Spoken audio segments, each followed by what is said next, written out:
Tornado বিধ্বস্ত জলপাইগুড়ির ভোটাররা এদিন ভোট দিলেন সরকারের দেওয়া ভোটের স্লিপ দেখিয়ে।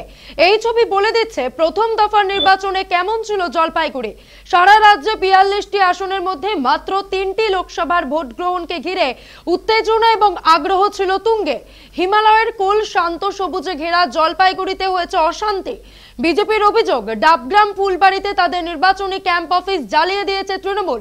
এই লোকসভায় ধূপগুড়ির বিধায়ক নির্মল চন্দ্র রায়কে প্রার্থী করেছে তৃণমূল, অন্যদিকে জয়ন্ত রায়কে পুনরায় প্রার্থী করেছে বিজেপি। জোটে প্রার্থী দেবরাজ বর্মন। আপাতত শান্ত জলপাইগুড়িতে এই দিন ভোট হয়েছে এক প্রকার নির্বিঘ্নেই দাবি প্রশাসনের। প্রতিটি বুথে কেন্দ্রীয় বাহিনীর বজ্র আটুনি প্রহরার পাশাপাশি ইলেকশন কমিশন এই লোকসভা কেন্দ্রে বেশ কয়েকটি মডেল বুথ এবং মহিলা পরিচালিত বুথ তৈরি করেছে এই নির্বাচনে।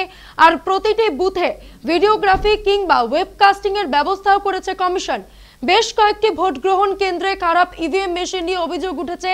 কোনো বুথে ভোট গ্রহণ শুরু হতে দেরি হয়েছে ইভিএম মেশিনের কারণে।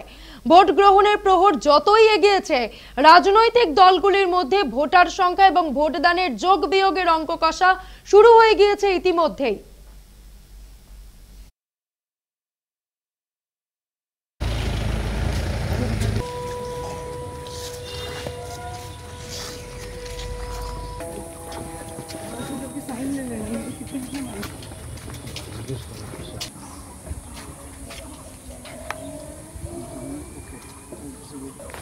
আমাকে জানিয়েছে যে আমি এখনই রিমুভ করতে পারছি।